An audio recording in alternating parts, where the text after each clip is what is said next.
All right, game. Hello, everybody, and welcome back to Sunrider. My name is Kathy Renieses, and today we are answering the most Googled questions about gut health. And kasama ko ngayon si Dr. Celine Barotil. Good morning, Doc. Hello, kamusta? Good morning, isang masagana at masayang hapon sa ating lahat.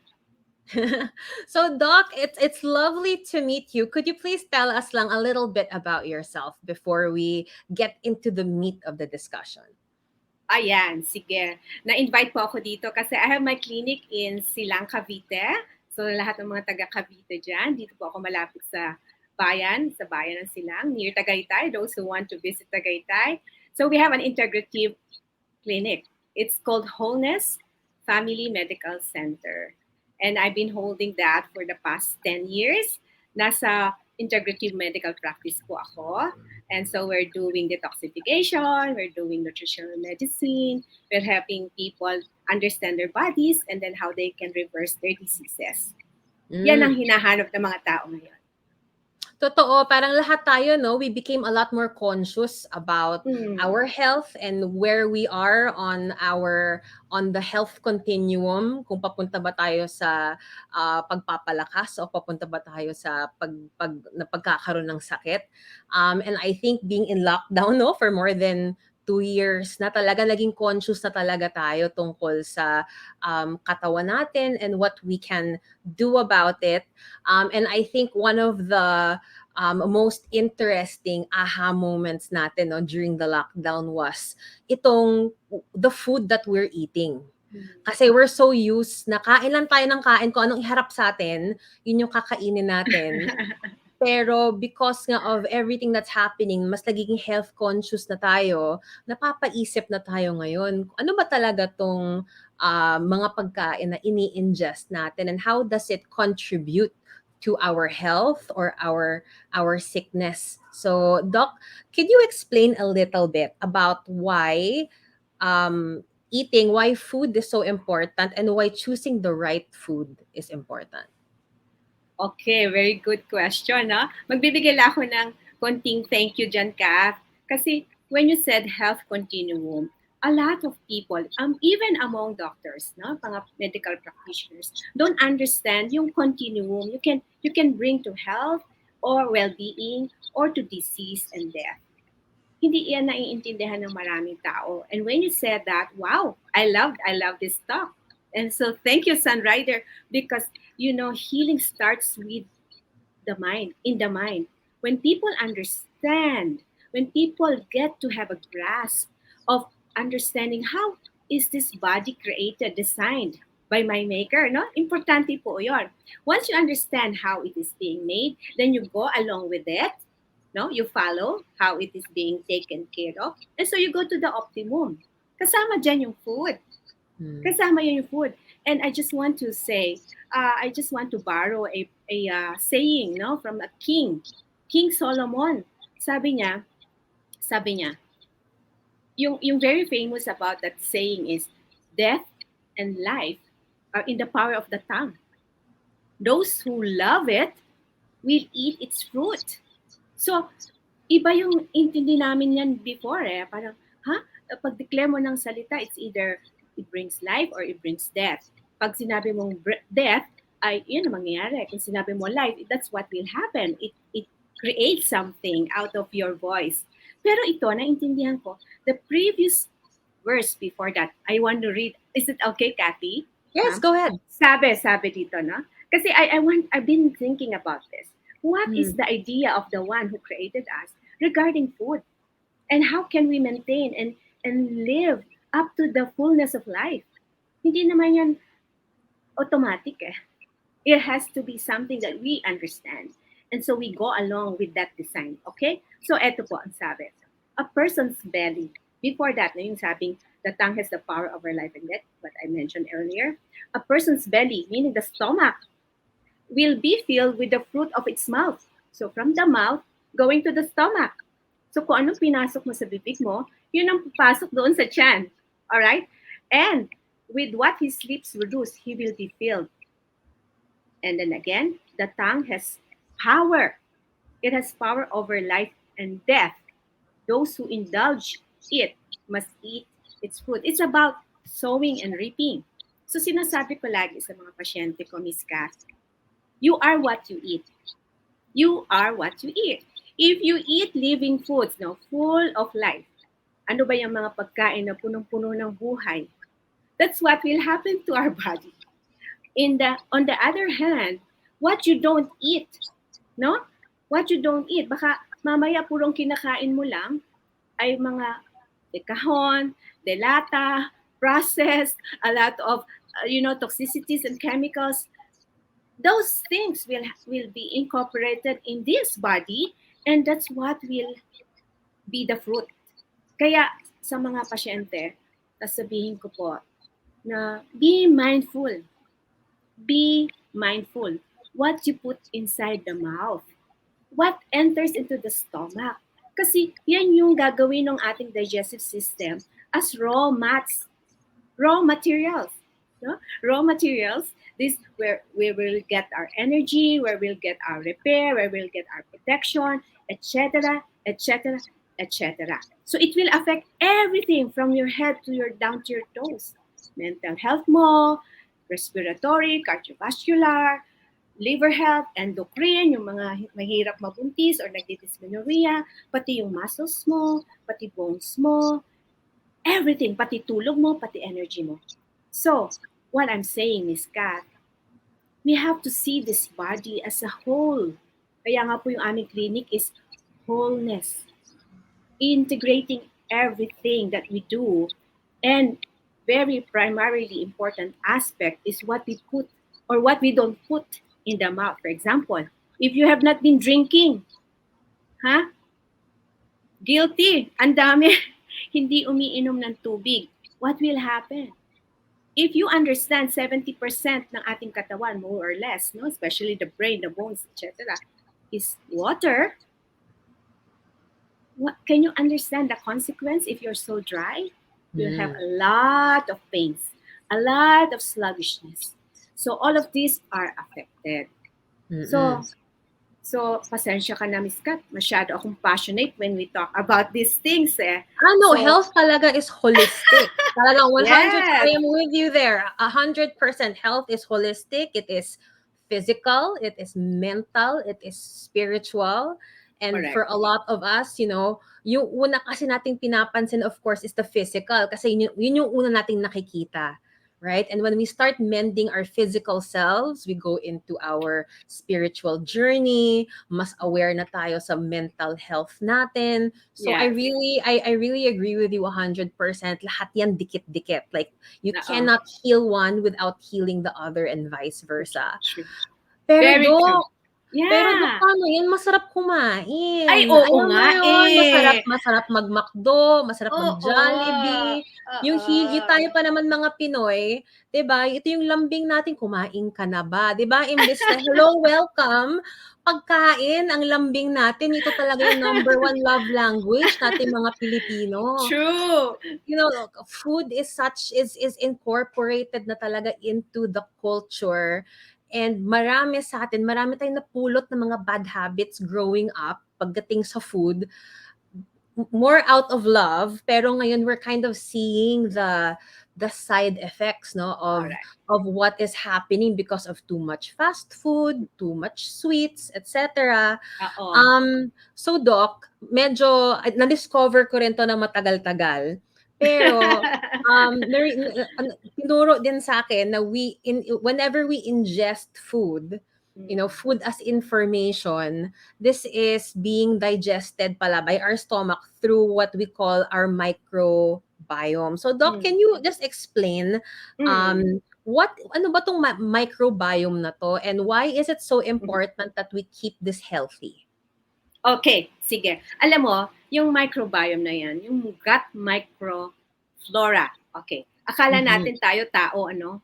Akala natin tayo. Yung para, mas marami pa yung cells natin, mas marami pa yung cells ng mga microbiome. Ibig sabihin yung mga bacteria, mga protozoa, etc. Kung ano-ano yan, mga viruses, what have you, na mga hindi human. They are part of us. They are coming from our environment, and they invade us from skin to the eyes, to the nose, to the throat, to the inside of us. Every part of us are invaded by microbiome. Ang pinakamaraming population doon sa digestive system. That's why we're talking about the gut. Okay. Mhm. Now, this microbiome has been recently understood by medical doctors in the medical field. Ngayon, kinukonsider na nila because of its wide extent and its importance, it's another organ system. Ganyan na siya, it's another part of Mm-mm. our body, is an organ system. So ano-ano ba yan? Nakukuha kasi yan nga sa food. Pagkapanganak pa lang natin, nakukuha din yan sa dinaanan ng baby, doon sa vaginal Mm-mm. cavity, no?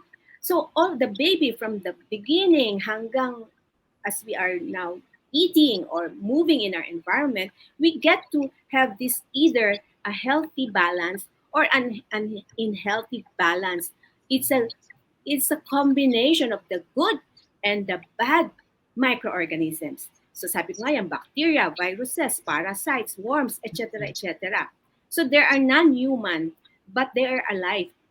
But they have a symbiotic and very important part in our health maintenance.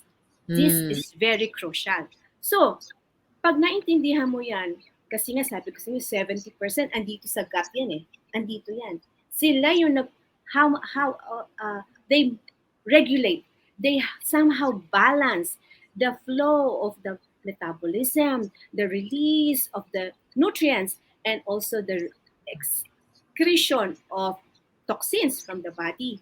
So, hindi pwede yan mapabayaan. We have to understand this. I really want to thank Sunrider Philippines for giving this opportunity for people, kung ilan ganun karami nakikinig, kung isa, dalawa, 100, 200, 1,000, 2,000, kung ilan po ang matuturuan namin mga medical doctors. But somehow we were able to grasp its importance. And we can say, we can help you with your health as long as you take good care of your own health. And microbiome, the gut microflora, is very crucial. Now, what happens, Kathy? Karamihan, if you're eating the wrong kinds of food, bababa yung good microflora mo. Bababa. Mm-mm. So, hindi balanse. Pag mababa ang good microbiome mo, a lot of things can happen. Andyan yung pwede kang inflame. Ang daming masasakit sa'yo. Oo. Ang dami mong allergies. Ang dami mong pamamaga. Mag-gain ka ng weight. Among many other things. Okay? So, yan yon. In other words, pag hindi talaga pantayan, mas marami ang bad microorganisms, pwede kang maraming infections. Okay? Kaya yung mga sugar problem na yan, yung sinasabi mong tanong, Dok, paano kung kain tayo ng kain na matatamis? Kain tayo ng kanin sa umaga, kanin sa tanghali, kain sa hapon, meron pang merienda na sandwich, may pizza may pa, may ice cream pa, may cakes soft pa. drinks. Oo. May soft drinks pa, meron pang iced tea, kung ano-ano high fructose corn sugar. Pagkain po yan ng mga bad bacteria. Yan ang kinakain nila. So mawawala sa balance yung pong good relationship ng ating microbacteria, microflora in our body, in our body, especially doon sa gut. Kaya we will be prone towards sickness, inflammation, lack of energy, etc., etc. Marami pong consequences yon. So, we don't feed the bad bacteria. We try to starve them. They love the sugar. Actually, yung hilig ng dila mo, yung hinahanap ng dila mo, galing yan doon sa signal na binibigay ng bad bacteria sa brain mo. Eat some more. Eat some more. Lumalaki ka na, eat some more. Merienda mo lang, eat some more. That is a wrong signal. Yung sinasabi mong gut-brain connection. Gut and the brain is not in synchronized, or the message that being received in the brain is not for your good health. It's on the contrary. So, inuuto ng gut mo yung brain mo. Tama. I like that word. Miss Cassie. Inuuto. Niluloko ka kasi actually, nagugutom sila. But you know what happens? You are actually starving your own cells. You are not feeding your own cells. Kaya, pagkakain mo, inaantok ka. Pagkakain mo, Oo, pagod wala ka. ka. Pagod ka. Hindi ka gutom ka talaga. Sila ang Oo. kumakain. Sila ang pinapakain mo. Sila ang buhay Hindi. na buhay, piyesta Ay, sila, Doc, no? nagpipiesta sa loob. So, Tama. Doc, what I'm hearing from you talaga is like the number one killer talaga of good microbiome really is sugar in Sugar. all its forms. Mapa-refined sugar, brown All. sugar. Sugar is sugar. So, once na Sugar. pumasok yan sa gut natin, medyo dehado, no? Yung ating good microbiome, which can lead to, like you said, inflammation, which can lead to chronic diseases. I think number one nga doon is fatigue. Kahit kakakain nyo lang, pagod na tayo kasi hindi Yeah. na-absorb ng tiyan natin yung True. nutrients and hindi siya napupunta sa cells natin. So, yung mitochondria natin, yung powerhouse ng mga cells natin, wala. Wala. Walang tutay, walang No nangyayari. fuel. Yeah. So, No Doc, fuel. I have another question Yes, about yes. number one talaga is sugar na we want to take out of our diet as much as possible, no? Marami rin nagsasabi na masama din daw when you eat too much carbs. Pero alam ko, Doc, carbs are important din naman sa atin, di ba? Kailangan din natin ng carbohydrate. So when does that become a bad thing?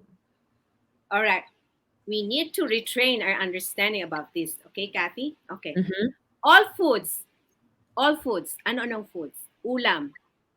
Karne, Mhm. chicken, beef, ulam. Ano pa? Eggs. All right? Mm-mm. Fats.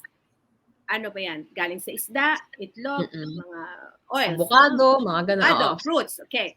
And then, carbs. So we have protein, fats, carbohydrates. Akala nga natin, carbohydrates yung source of energy. Halimbawa, karpintero ka, manggagamas ka, kargador ka. You need a lot of energy. So people are believed to think, kailangan ko ng maraming kanin, maraming carbohydrates, etc. Yan yung understanding natin. But do you know, this is one thing that has to be adjusted in our understanding. Lahat ng protein, lahat ng fats na kinakain mo, nauuwi din yan if we break them down from the food down to the intestines inside into glucose. And glucose is actually what we need. All right?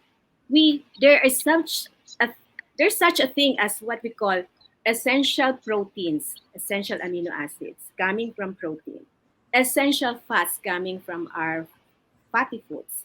But there's no such thing as essential carbohydrates.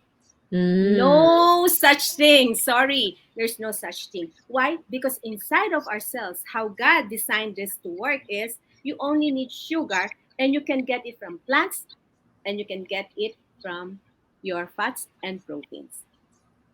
Pag nagsobra-sobra ka ng carbohydrates, meron ka na dito, meron ka na dito. Ito, hindi siya essential. Ito, kailangan mo itong mga to, fruits and vegetables, proteins, kailangan mo yung fats, which by the way is a cleaner source of sugar, cleaner source of glucose. It's, kumbaga, Kathy, ang aking illustration dyan, pag nag-burn ka, yan yung walang smoke. Oo, yung fats. Malinis. Malinis siya. Malinis siya. Yan yung mga dyan natin intindihan yung mga keto diet. Mas maganda siyang source of energy. So better, instead of eating a lot of rice, eating a lot of bread and biscuits and pasta and spaghetti, pansit, etc. Carbohydrates po yun. Non-essential yan. Kunin nyo na lang, damihan mo na lang ang iyo gulay. Makukuha mo rin yan. Kainin mo na lang yung nuts and seeds and fruits and vegetables. Magiging carbohydrates yung glucose na kailangan ng iyong katawan, which is the source of ATP, yung sinasabi mong pagkain or fuel ng ating mitochondria. And that will preserve one's health. That will promote longevity. So what I'm hearing from you talaga, Doc, it's really more fruit and vegetable heavy. Well, honestly, yung proteins naman natin dito, di naman lahat organic or GMO. So as much as possible, no, complement na lang siya. Yung pinakaulam natin really is the is the fruit and veg, which serves also as our carbohydrates. Tama ba? Tama. And then I guess minimal na, kung sanay talaga tayo, dapat may kasamang kanin. Minimal na. Pero I think Make the it awareness. Brown. Make it brown. the awareness also needs to be, if it's white, I'm eating sugar. So, I need to change the color para medyo, ano naman, mas may nutrients. Tama ba, Para Doc? may nutrients. Kasi pag white na yan, white rice, white sugar, Mm-mm. white flour, refined. Ibig sabihin, tinanggal na yung balot, tinanggal na yung nutrients doon sa pagkain na yon. Anong Mm-mm. natira? Wala ka masyadong makukuha na nutrients doon. And Mm-mm. of course, by wisdom, no? Kailangan, as much as you eat, you have to think, what do I get from this food? Is it Yeah. something that will make me healthy? Is it something that will make me strong? It is something that will make me, it will heal me, or you Mm. have to make those understanding. Mm-mm. Mindfulness, no? You are mindful of what you eat. Oo, which I think brings us, Doc, to our next question. So, Doc, what food helps in good digestion? Kasi ako growing up, meron tayong iniinom na Lactobacilli Oo, eme-eme that oo. is supposed to keep us, happy daw yung tiyan natin. Pero Happy yun pala, chan puro yan. sugar pala siya. Oo nga So, eh. so, Doc, what can we eat in order to take care of our good microbiome para Mm-mm. naman mas maka-absorb tayo ng nutrients pag kumakain tayo? Oo. Adi, we're talking about the microflora na mag-a-absorb, no? Yan yon. Good bacteria. Usually, naturally, makukuha natin sa mga fermented foods. Sa atin, ano bang meron sa Pilipinas? Atsara. Atsara, Fermented yan eh. yes. Oo. Sa mga Korean, sila nag-introduce ng kimchi. Kimchi. Yeah. Sa mga ibang bansa ko, ano-ano pa tawag nila dyan. Pero mga pickled, no? Pickled Mm-mm. foods. Kasi yan, habang binuburo mo, nag-grow yung mga bacteria, which are the healthy ones. And once you Mm-mm. incorporate that, maganda. Okay, ngayon sa aming mga doctors, nagpe-prescribe na lang talaga kami ng different, diverse kinds of micro flora in the forms of probiotics. Ako, ang ginagawa ko dyan, iba ang iinumin niya sa umaga, bawa kung hindi siya kumakain, okay lang yon. Iba rin Mm-mm. ang iinom niyang probiotics sa gabi na kumain siya. So isang, or baliktad, no? Pwedeng one taken with food, the other one taken without food. So ibig sabihin, nagsusupplement ka, dinadagdagan mo yung microbiome mo, yung good bacteria mo inside of your body. Understanding that you need them. We cannot live without them because they will protect us, they will promote good health, they promote DNA, etc., etc. Many, many functions. Okay? Mm-mm. And for example, repair. Yung halimbawa, yung mga natitirang microflora dito sa colon, no? Sa dulo na, yung sa dulo na. Mm-mm. Nagpo-produce kaya sila ng, we call it small chain fatty acids, no? Yung small chain fatty acids, yan yung mga ano nila, mga end products ng mga good bacteria na yan. Do you know what they do, Kathy? What do they do? They heal the gut. Sila Yes. ang repairers. Grabe, ang galing, ano? Bacteria na, pero yung mga pupo nila, yung mga kung ano naman ginagawa nila doon sa kasama nila pupo, ha? Imagine, kasama nila pupo. But inside of our body, they are releasing into our system something that will heal the gut. Isn't that wonderful? So, ang ginagawa talaga namin, pag mayroon na kami mga nakikita may sakit, no? Yung mga nagda-diarrhea palagi, constipated palagi, bloated palagi, hyperacidic palagi, hindi matunawa, ang lalaki, may premenstrual syndrome, may fatty liver, may diabetes, what have you, autoimmune diseases, cancer, naiintindihan na namin what's happening inside. And I want to transfer this knowledge to our patients because I believe, Kathy, the patient himself is his own doctor. Yes. Mm-mm. Okay? Ano talaga, information lang din talaga mabibigay. And I think that's also something that not that many people know about you, Doc, about doctors, is that, once you go to a doctor, they can't give you a miracle pill, di ba? Na parang, ito No. take mo, magaling ka na agad. It's really your True. responsibility, di ba? To True. take care of yourself. Hindi ka naman nila pwede sundan hanggang bahay at tingnan kung anong kinakain natin araw-araw. Correct. So, diba, the most that doctors can do talaga is arm us with information and educate us about the choices that we are making, and in order for us to also understand and make better choices, 'di ba? So kung Correct. halimbawa ako hilig-hilig ko halimbawa sa oily food, sa pinirito, 'Di ba? Ito inexplain mo naman sa akin na yung kinakain ko pala walang sustansya. Mm. Naprito lahat ang sustansya halos, Mm. walang nakukuha yung gut ko. O mapapaisip ako ngayon kung anong kakainin ko mamaya, prito pa rin ba or do I want to choose better? Mm. So so thank you so much, Doc, for really educating us on the gut and the I think for me then no, probiotics played such a big role in me taking care of my gut. Kasi yun True. talaga yung diniril sa atin simula bata, 'di ba? So what I love actually about Sunrider is they have products that are specifically for is specifically a prebiotic, like si Vitadophilus na it's made out of apples, so they're able to get the pectin and that's what they turn into our probiotic, and masarap siya. Like ano siya, hinahalo ko siya sa juice ko sa umaga or sa shake ko. And for me, that's what really keeps me regular. Nagtatry ako before ng ibang product, pero iba pa rin when it's organically made. Yeah. If when it's not chemically made, hindi nahihirapan yung tiyan ko, hindi nahihirapan yung liver ko, which is always a good thing. Favorite then among a lot of doctors is Assimilate. Now, what this does is it helps your microbiome basically kasi it helps break down food a lot faster para hindi tayo antok ng ganong katagal or pag medyo napakain tayo ng marami, it just helps move things along in order for nutrients then to get absorbed faster.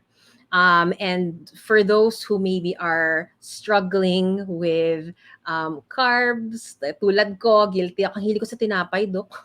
Yung tinapay dito, puro asukal. Because it's very addicting. You know, sugar is addicting. It's stronger Addicting. than cocaine. It's stronger than cocaine. Totoo. So pag once you start quitting sugar, mararamdaman nyo, mina-migraine kayo, nahihilo kayo. It really feels like you're detoxing from, a drug or ano. So for me, using